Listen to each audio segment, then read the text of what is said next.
Hi, I'm Midge Shoemaker, and today is day 74 of my doing 100 days of YouTube videos and focusing on today. So, yay, I made it to day 74. Um, I'm feeling a little bit better tonight, right now, but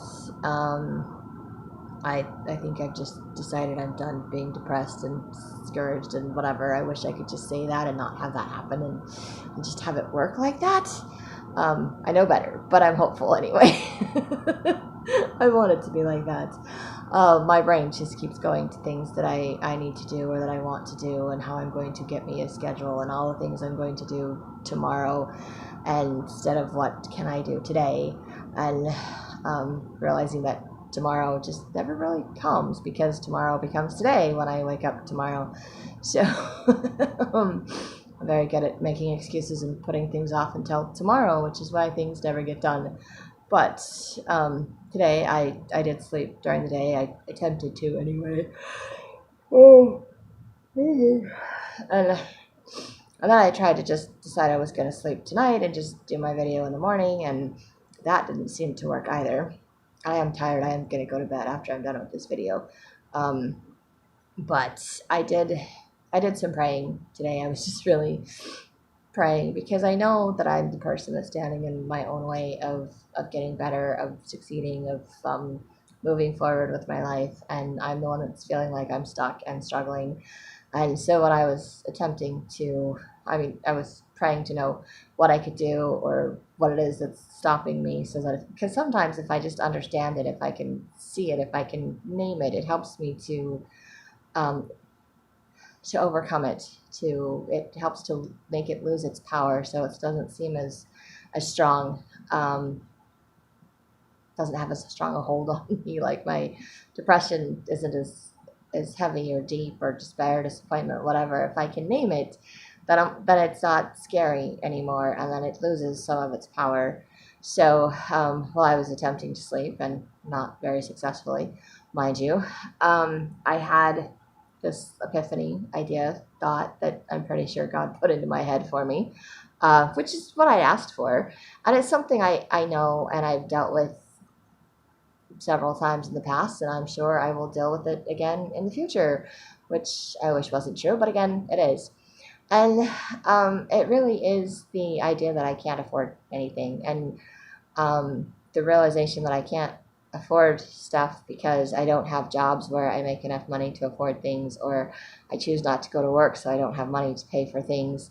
And every time I get to where I'm caught up or getting ahead, something always happens, and so that I feel like I don't deserve to have enough money, so I can't afford things. And I realize that this is a theme throughout my entire life.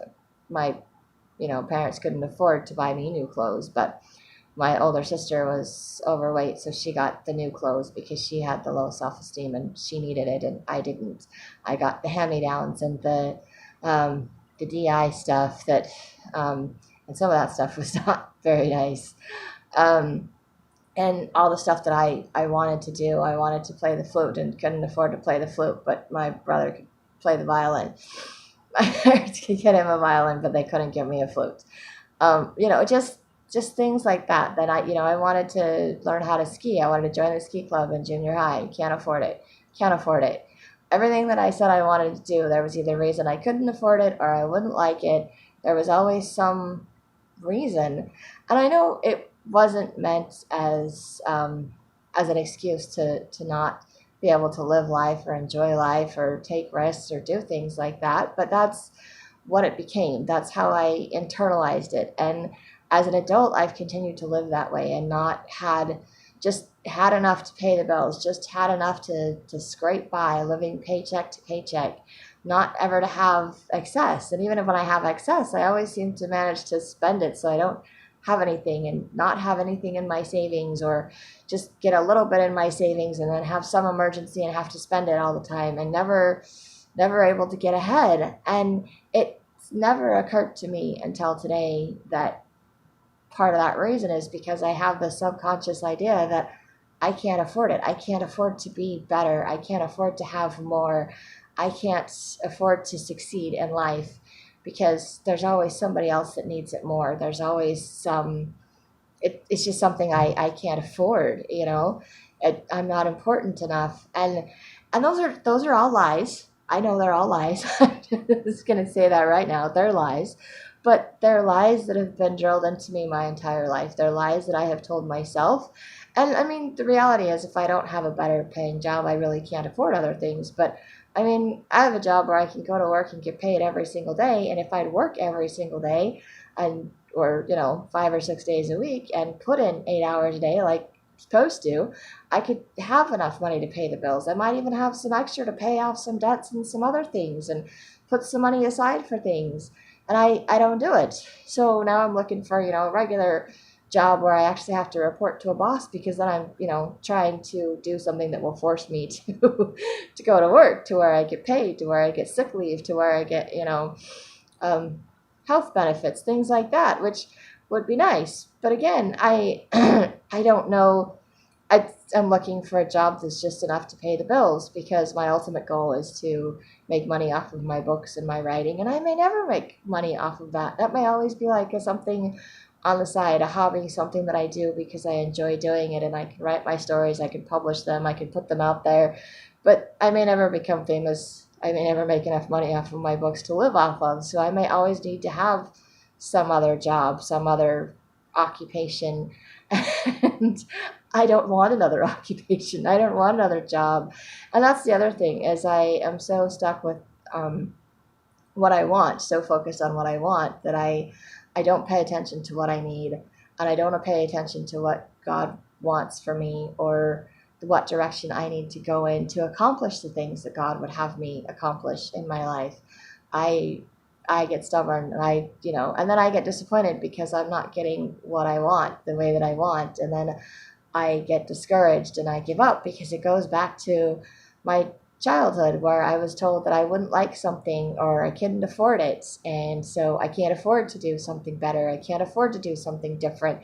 And then I feel stuck.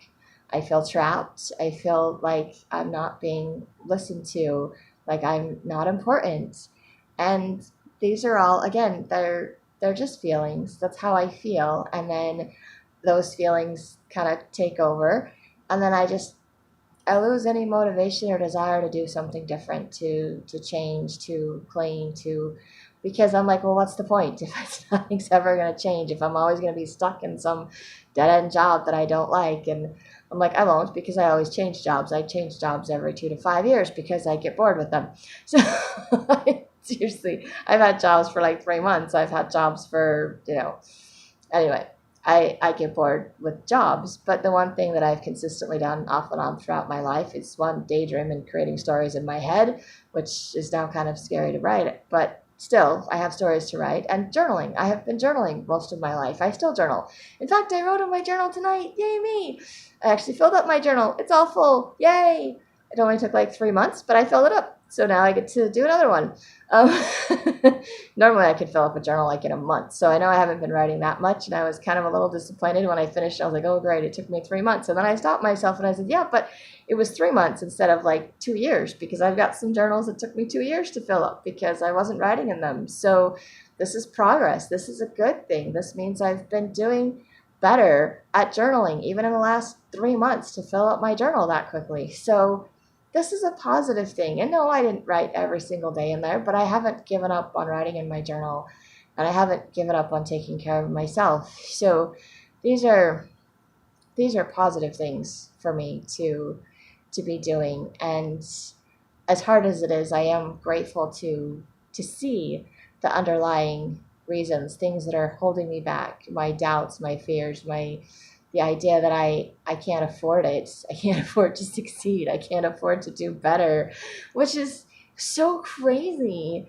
to think that, because it's not true. And it's like a subconscious thought. It's just something that I, grew up with, that everything I wanted to do or try to do, we just couldn't afford to do it. Can't afford to get a flute. Can't afford to go skiing. They're just little things. Can't afford to go to Disneyland. Can't afford to go to a concert. Can't afford to, buy new clothes. Can't afford to have nice things. That's always been the story of my life. And not that there's anything wrong with secondhand things or regifting things or homemade things. They're all very nice. They're all very wonderful. It's just, for me, either I was compared too much or I spent too much time comparing myself to other people because I saw what my siblings were getting, and then I internalized that as I wasn't good enough. And, my biological mom always made the excuse that I would understand and it would be okay because my older sister needed it more, or my younger brother needed it more, or she had to make things up for my younger sister. So there was always some reason that I couldn't get the attention, that I couldn't do something, and or that can't afford it, just can't afford it, don't have the time, don't have the energy to put into me. And I realize now as an adult, I mean, she was a single mom, she was divorced, she was traumatized, didn't have a lot of help and support from neighbors or church members at the time, didn't have 12-step groups, didn't have what I had as far as a support system goes. And she was hurting herself, and I know when I'm hurting myself or stuck in my own trials, I can't see other people clearly. And she, could relate more to some of my siblings than she could to me. And my biological mom and I love her, but we clash. That's the nicest way to put it. We don't like the same things. We never did like the same things. And she kept always trying to get me to like things that I didn't like. And I would try, I would pretend, I would do because I thought it would make her happy. And I didn't with some of those things. Some of those things I thought, like wearing nylons, I'm like, seriously, no thank you. Makeup, I did it once or twice and I was like, it's not really my thing either. I don't care. I was always the tomboy. I'm like, forget it. Drove my biological mother crazy. She was like, seriously, she's like, I'd put on a dress, I'd have to wear a dress to go to like Thanksgiving dinner, and I'd go outside and roll down the hills with my brothers, and I didn't care that my skirt came all the way up when I was, rolling down and people could see my underwear, and I'd just stand up and push it down and start all over again.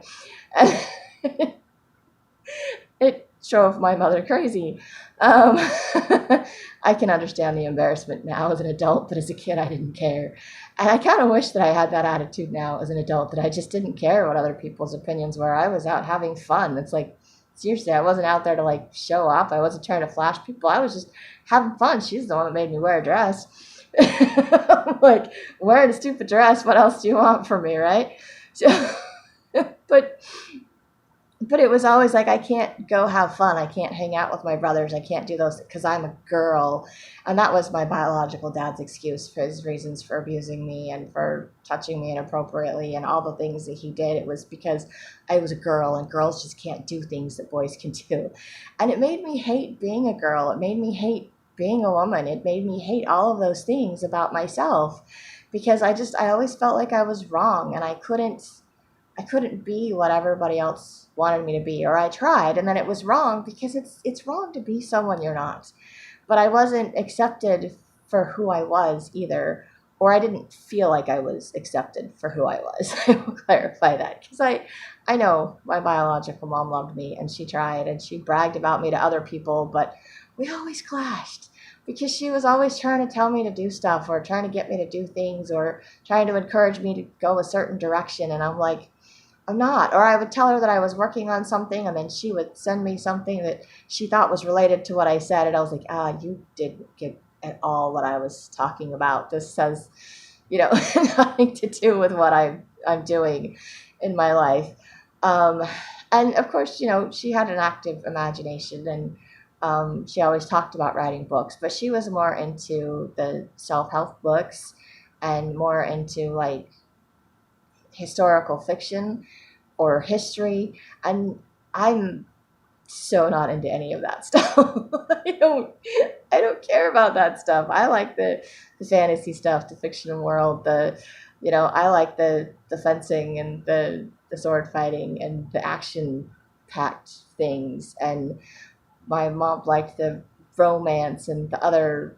And not that I don't like a little bit of romance sometimes too, or the rom-coms are okay, but it's taken me years to be interested in a lot of that stuff. And really don't care for musicals. She was huge into musicals and beauty pageants, and I could care less about all that stuff. But I remember having to watch like Miss America on TV and having to watch all the musicals, and I was like, oh my gosh, and concerts and all that stuff that I had to go to, and I was like, you can never come to my concerts when I was playing for school, but I had to go sit through everybody else's concerts or just go to random concerts, like not like band, um, not like Bon Jovi concerts or something, like big concerts like that, but like church musical concerts or like my siblings' concerts, band, orchestra concerts, or choir concerts or something like that. And I'm like, I just don't want to go. It's not my thing. It's just not. And even as an adult, I mean, I don't turn on the radio. I don't turn on the radio in my car. I don't turn on the radio in my house. I like some music. I like some of the older stuff, but some of the newer stuff, it just has, I don't know. I don't like it, or I don't listen to it. So I'm not even aware of what's coming out, and I don't care. It doesn't interest me. I'm not that, and and some of it I think is just because when it's forced on me as a kid, it makes it harder for me to want to enjoy it because I wasn't given the choice. I wasn't encouraged to experiment in my life, to try new things. I was discouraged from all of that. I was told I wasn't going to like it, or we couldn't afford it, or, I was named after my grandmother, so I had to like what my grandmother liked. I had to play the same instrument my grandmother played. All of these things. And I know that doesn't seem to have any bearing on today, but the reality is all of those emotions, all of those ideas still linger in my subconscious. They still kind of stand in my way of moving forward in my life because there's that fear of succeeding, because I don't know what that's like to encourage myself to try something new. And I do it for a little bit, but then it gets scary. You get partway through doing something and then it starts to become real, and it's like, what do I do? What do I do? And it's like, playing the piano. I learned how to play the piano at the same time my sister did, and I was good at sight reading and she was good at theory. And she got jealous and she got angry, and she was, better at putting emotion into the music and playing the piano, and it was so important to her. Music was her thing. It was her outlet, just like writing is my outlet. And I just did it because, it was fun and because my mom was paying for piano lessons. But I'm like, she stopped paying for piano lessons, and I didn't want to compete with my sister. So it just made everybody's life easier if I just quit. And I think that's been my thing. It's just easier to just quit. It's just been easier to just quit. And since I started doing these videos, there have been several days where I'm like, I just don't want to make a video today. I just don't want to do this anymore. But I'm not quitting. I'm pushing through, and somehow getting through that first 100 days of doing gratitude videos has given me the courage, the knowledge, the information that I can get through whatever 100 days I set it at. And it's just 100 days. It was just 100 days of writing. Now it's just 100 days of focusing on today. And sometimes today means having to deal with old stuff, or sometimes today means recognizing that all of these old ideas are what's standing in my way, because I'm listening to those old ideas. I'm believing those old ideas, those subconscious ideas that I can't afford to succeed, that I can't do it, that it's easier to just quit. It makes everybody's life easier if I just give up instead of keep going. And that's not true. None of those things are true. And of course, my older sister as an adult, she didn't know at all that, but that's why I quit playing the piano. And she's like, I feel bad. That's why you quit. She's like, I didn't mean for that to happen. I'm like, of course you didn't mean for that to happen. That was not the intention at all. It was just, my job was to be the peacemaker, and it kept the peace by not trying to compete with my sister. So I just didn't compete with my sister. It just, I wasn't encouraged to do that. That wasn't anything. It was, I was the one that was just expected to know how to do stuff. I was the one that was just okay because I didn't complain. I didn't have, I had all the emotional issues everyone else in my family did. It's just no one else was aware of all of my emotional issues because I kept them hidden, because they were never validated. I was always told that I was wrong or ignored or told that I couldn't do something, told that I couldn't afford something, told that I was a girl, so therefore I shouldn't do something or I couldn't do something. And sometimes I just did it anyway. And, like rolling down a hill in a dress and not caring if my underwear was showing. I don't know that it actually did, but my mother said that it did. I'm like, yeah, whatever. I didn't care. And to me, it's kind of sad that I've gotten to the point as an adult where I grew up and I started to care too much what other people thought and what they felt, and their stigmatisms as to who and what I should be. And then the realization today, like, okay, no wonder I don't feel comfortable or confident, because I keep trying to please other people, because I keep feeling like I can't be the person I want to be or do the things that I want to be because I can't afford it, or because I'm a girl, or because of some other stupid reason that doesn't make any sense whatsoever. Um, that's just stuck in my head, versus,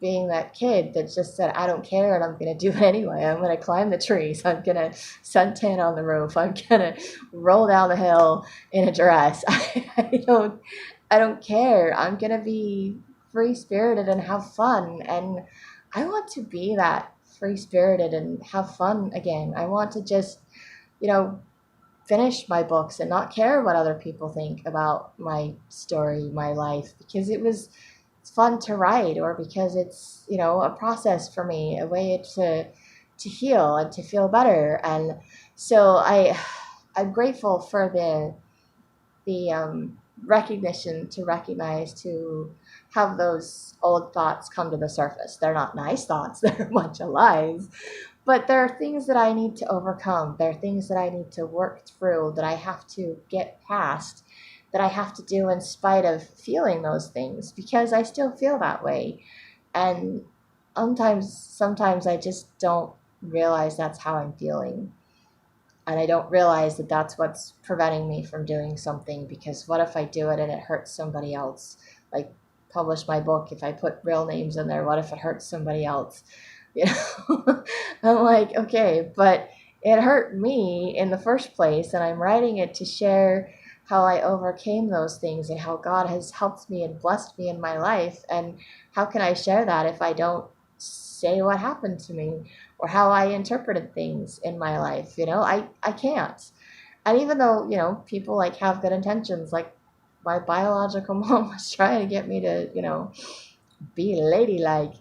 And of course, she was like, yeah, I hope you have a daughter that's really girly. And it's like, why? It's like this curse or something, because I was the tomboy and she was the girly mom, that I should have a girly daughter, so that, because something completely opposite.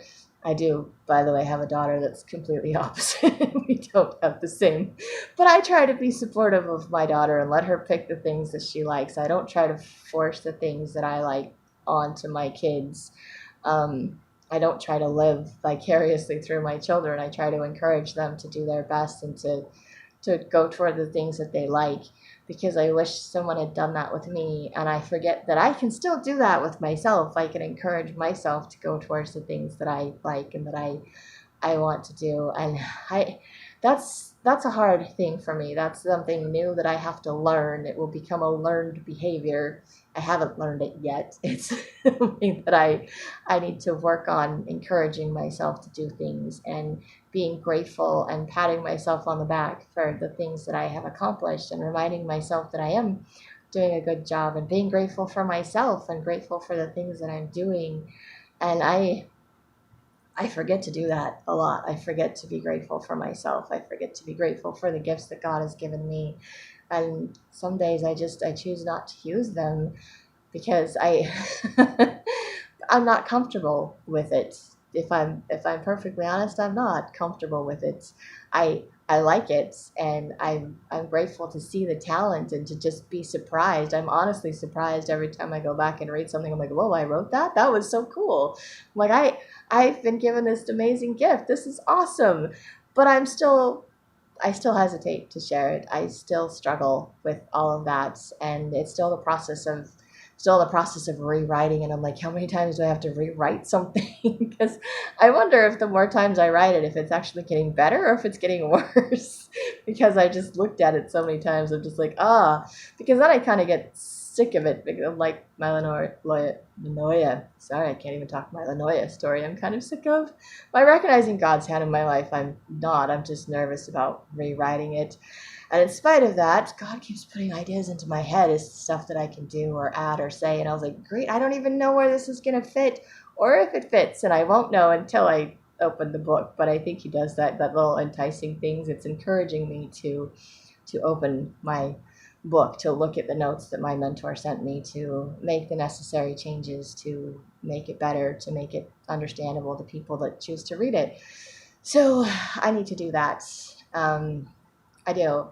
So there are things that I would like to do, I would like to accomplish. But again, it's getting used to those things. And even though they're good things, sometimes they're not easy to make those changes.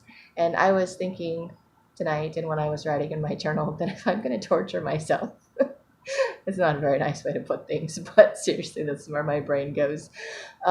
Because, I feel like it's torturing myself by putting myself down, by getting in my own way, by telling myself I can't afford it, or I'm not good enough, or I just, it's easier if I just give up than it is to keep moving forward.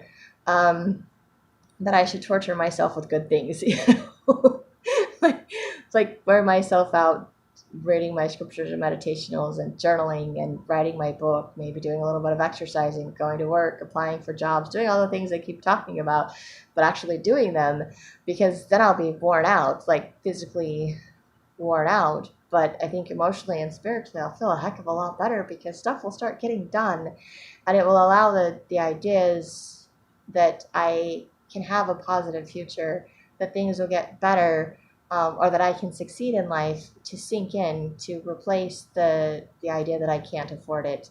Because what I really can't afford is I can't afford to keep laying around and being depressed. I can't afford to keep being sick and not working. I can't afford to give up on myself.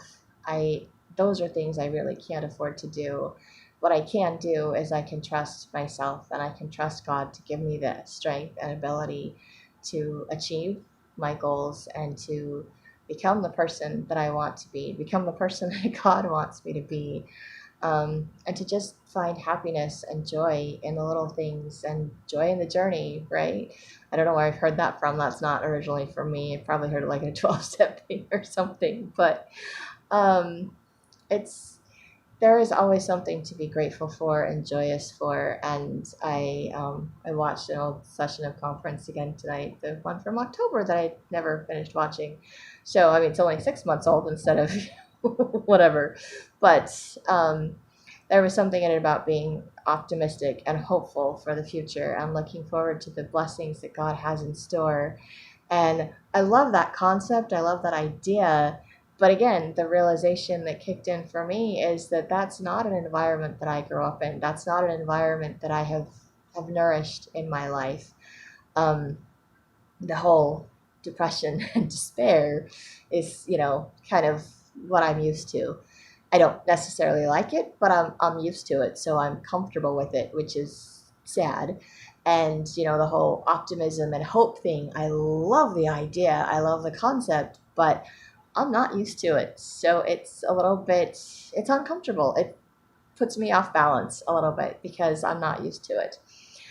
But it feels good. I'm not going to say it doesn't feel good. It's a good thing. I know it's a good thing, which is why I say, if I'm going to torture myself, I should torture myself with good things and positive things and with work instead of depression.